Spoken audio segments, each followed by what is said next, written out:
ദൈവമൊരുക്കി അനുഗ്രഹിക്കപ്പെട്ട നല്ല ദിവസത്തിനായി ദൈവത്തിന് നന്ദി പറയുന്നു. ഇന്ന് എന്നെ ചിന്തിപ്പിച്ച ഒരു വചനം ഇതായിരുന്നു. ഇങ്ങനെ പത്രോസിനെ തടവിൽ സൂക്ഷിച്ചു വരുമ്പോൾ സഭ ശ്രദ്ധയോടെ അവന് വേണ്ടി ദൈവത്തോട് പ്രാർത്ഥന കഴിച്ചു പോകുന്നു. ഈ ഭാഗം വായിക്കുമ്പോൾ നമുക്ക് തോന്നുന്നു ഈ വാക്യം കൊണ്ട് എന്താണ് അർത്ഥമാക്കുന്നത്, എന്താണ് ഈ വാക്യത്തിൻ്റെ ബാക്കി ഭാഗം.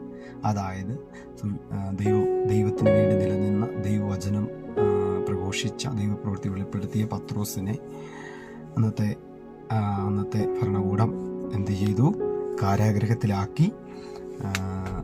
ഇപ്പോൾ പത്രോസ് ചെയ്യുന്നൊരു കാര്യം, ഹെരോദാവ് അതായത് രാജാവ് അവനെ ജനത്തിന്റെ മുമ്പിൽ നിർത്തുവാൻ ഭാവിച്ചതിന്റെ തലേരാത്രിയിൽ പത്രോസ് 2 ചങ്ങലയിൽ ബന്ധിക്കപ്പെട്ടവനായി 2 പടയാളികളുടെ നടുവിൽ ഉറങ്ങുകയായിരുന്നു.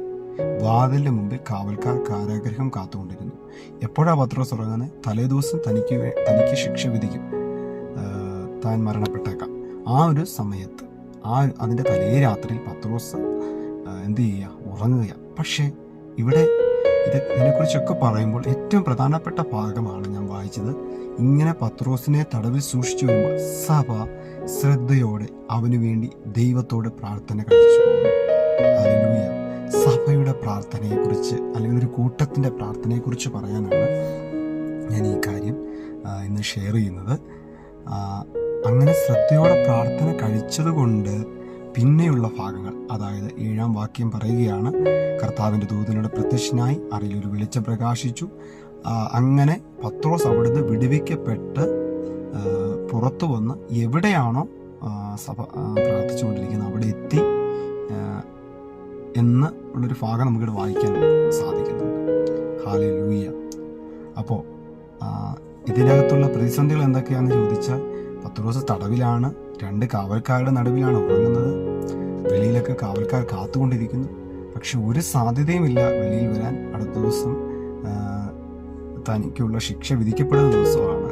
പക്ഷെ സഭ പ്രാർത്ഥിച്ചപ്പോൾ, ഒരു കൂട്ടം പ്രാർത്ഥിച്ചപ്പോൾ, ഹല്ലേലൂയ, പ്രതിസന്ധിയിലായിരുന്ന, കാരാഗൃഹത്തിലായിരുന്ന, 2 ചങ്ങലയാൽ ബന്ധിക്കപ്പെട്ട പത്രോസിനെ വിടുവിക്കുവാൻ ദൂതൻ അവിടെ ഇറങ്ങി. ഹല്ലേലൂയ. അങ്ങനെയാണെങ്കിൽ അപ്പോൾ അതിൻ്റെ ഒരു ഇതെന്താണ്? പത്രോസ് കിടന്നുറങ്ങുക, പത്രോസിന് പ്രാർത്ഥിക്കാൻ സാധിക്കുന്നില്ല.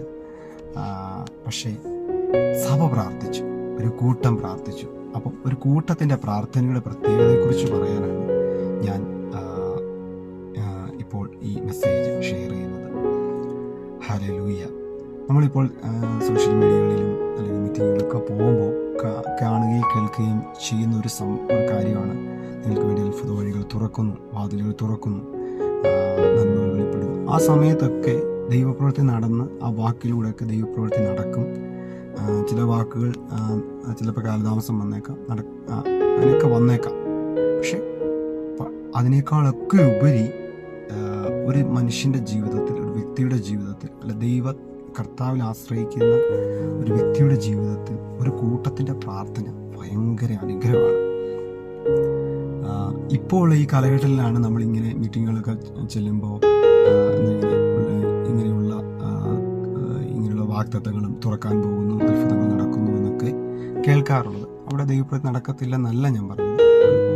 ഒരു വാക്കിനകത്ത്, ആ ദൈവശബ്ദത്തിനകത്ത് അത്ഭുതങ്ങൾ നടന്നേക്കാം, ചിലപ്പോൾ നടക്കാതിരുന്നേക്കാം. പക്ഷെ അതിനേക്കാളൊക്കെ ഉപരി സ്ഥിരമായി നിൽക്കുന്നതും സ്ഥിരമായ ഒരു മനുഷ്യൻ്റെ ജീവിതത്തിൽ വിടുതലുണ്ടാക്കുന്നതുമാണ് ഒരു കൂട്ടത്തിൻ്റെ പ്രാർത്ഥന, അല്ലെങ്കിൽ ഒരു വ്യക്തിയുടെ ജീവിതത്തിൽ മാറ്റം ഉണ്ടാക്കുന്നത് എന്ന് പറയുന്നത്. ഹല്ലേലൂയ.